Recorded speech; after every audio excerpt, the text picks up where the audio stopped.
What's up, everybody? Welcome to Podcast Now. I'm Alex, and in this video, I want to talk about gaming journalism and what happened today.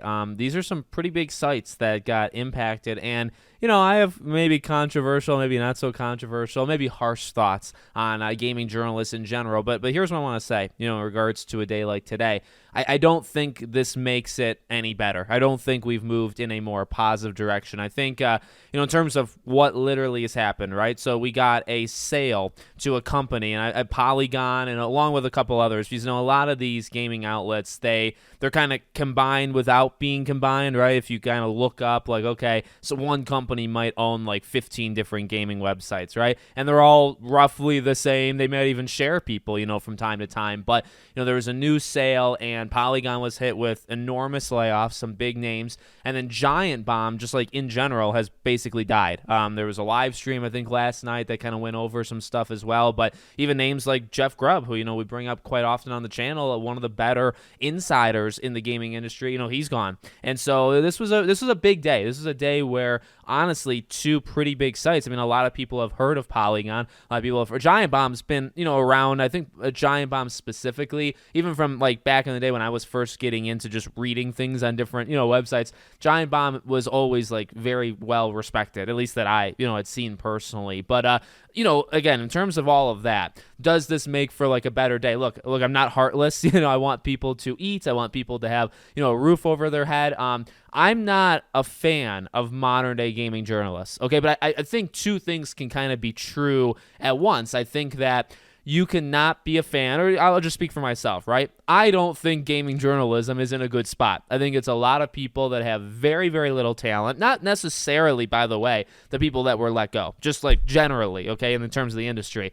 It's people that don't have a lot of talent. Journalism, like, I've seen this kind of being said as well online. That's a tough word to use. Are these people that are really, when you think of a journalist, or maybe when you were growing up in history class and you hear about journalism, I don't really think that's what these people do.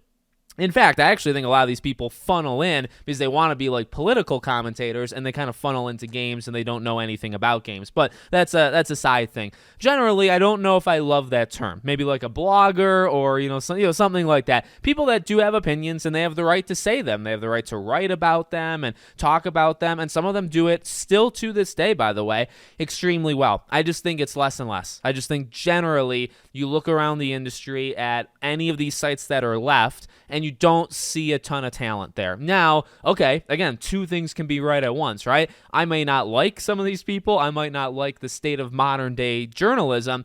Well, number one, some of that is not necessarily their fault. Like, some of them were pushed out almost purposely, just because, or not even like, the industry has changed. Like, journalism has changed, or what they perceive of their journalism has changed, and that's something that has happened here. So, like, specifically with Giant Bomb, the parent company has wanted to turn it into like an AI guides channel or website for a long time, and they were kind of like fighting back against it for this entire time.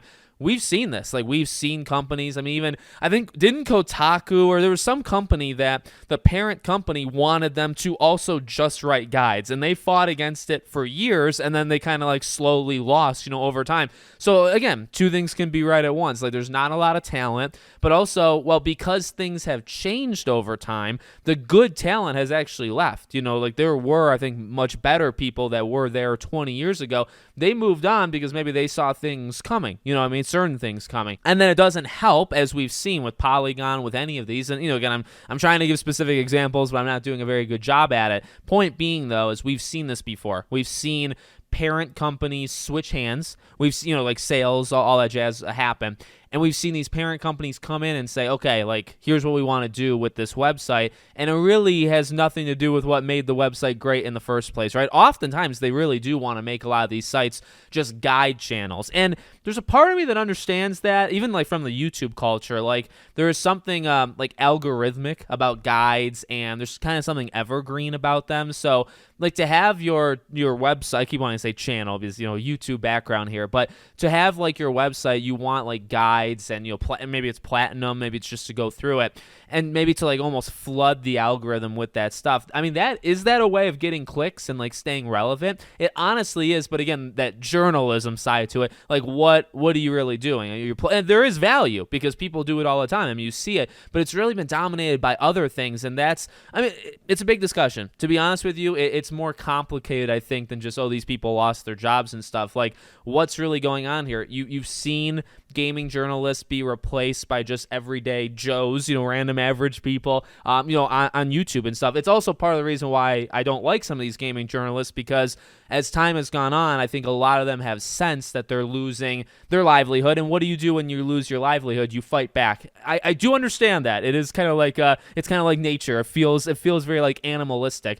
I understand it, but at the same time, I think we've just seen so many people be very, very disrespectful towards others that, at least the time that I've been around, even some of the greatest insiders on planet Earth I've said this before, even like a Jason Schreier, I'm not a fan of the person. I'm a fan of his talent. And by the way, I guess his talent is simply knowing people, right? What does Schreier do that's so impactful? He knows people. But in terms of like what he said before about YouTubers and stuff, this is not a guy who has very high opinions of a lot of people outside of his journalist sphere, right? He kind of thinks of himself as an elite, and a lot of these people do. And again, like part of that I feel like is because it's kind of dying. It's kind of changing what gaming journalists are. And these are things we've kind of said like piecemeal before, but like, have things gotten better? In some ways. In other ways, by the way, like these YouTubers that have replaced journalists, they are doing a far worse job. I talk about kind of this culture of like paying people's opinions, right? But not through money, but through access, right? You give people enough free games, you fly enough people out, or you fly the same person out enough times to all these events, you kind of buy them through access, right? Getting something exclusive. And I honestly feel like that is a worse thing with creators than it ever was with journalists.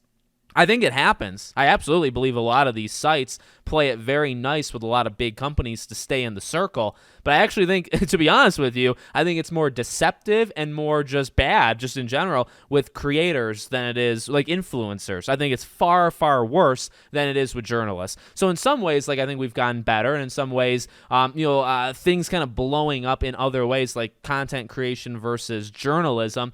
It's pushed it, and that competition has made it in some ways better. Like you can get things from other people nowadays, right? Like you couldn't do this 20 years ago. Nobody was really doing this 20 years ago. So in some ways, you kind of prosper and you kind of win from that. And in other ways, actually, you ironically get worse. It's why, one more time, this is really a situation where it's like, can two things be right at once, one final time, right? Like you can feel sorry for these people. You can also maybe say they had it coming. You could go in a lot of directions, but I guess to end it, are we in a better spot because of this, right? Because I think, and even myself, I'll be honest with you, 5 years ago, I think I would just celebrate this without any thought of like any other side to this. And I don't really know if that's the right way of handling it. Like, again, did they have this coming, or did some of them deserve it, or whatever? You could say a lot of different things. Part of that is yes, but then also, is this like the best case scenario? And the answer is no, because ultimately a lot of these sites are transforming into far worse things. Like it can be true that these are bad sites and these are bad writers, some of them. But it can also be true that like when you get rid of them, you could actually replace them with far worse. Like let's be real, okay? Polygon, I am not a fan of like almost anything from Polygon. Polygon is, I think, one of the worst sites out there. They write some real, and you go to some of the most hot take things, like some of the viral just memes or viral articles written online. I mean, you'll get like the Kotaku PS5 review and things like that. But Polygon is on there like 1,000 times. Polygon routinely writes embarrassing stuff.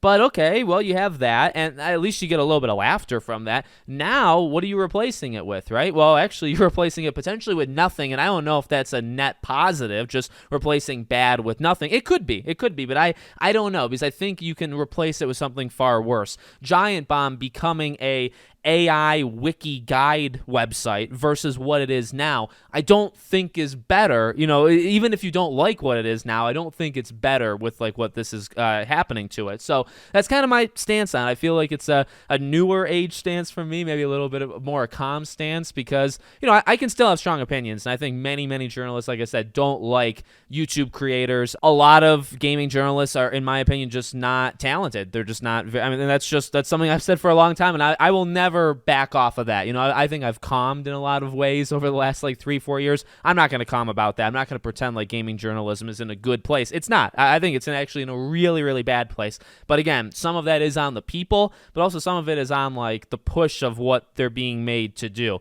And actually, they're seemingly fighting against something far worse, right? You hear these stories. You hear what these sites or these companies want these sites to become. And although you might not like what they are now, they actually are maybe behind the scenes fighting a fight to make it not worse. And there's a little bit of respect, I will give to these people for that. So let me know what you guys think in the comments. Make sure, as always, you're subscribed to the channel, bell icon turned on, and I hope to see you all on the next one.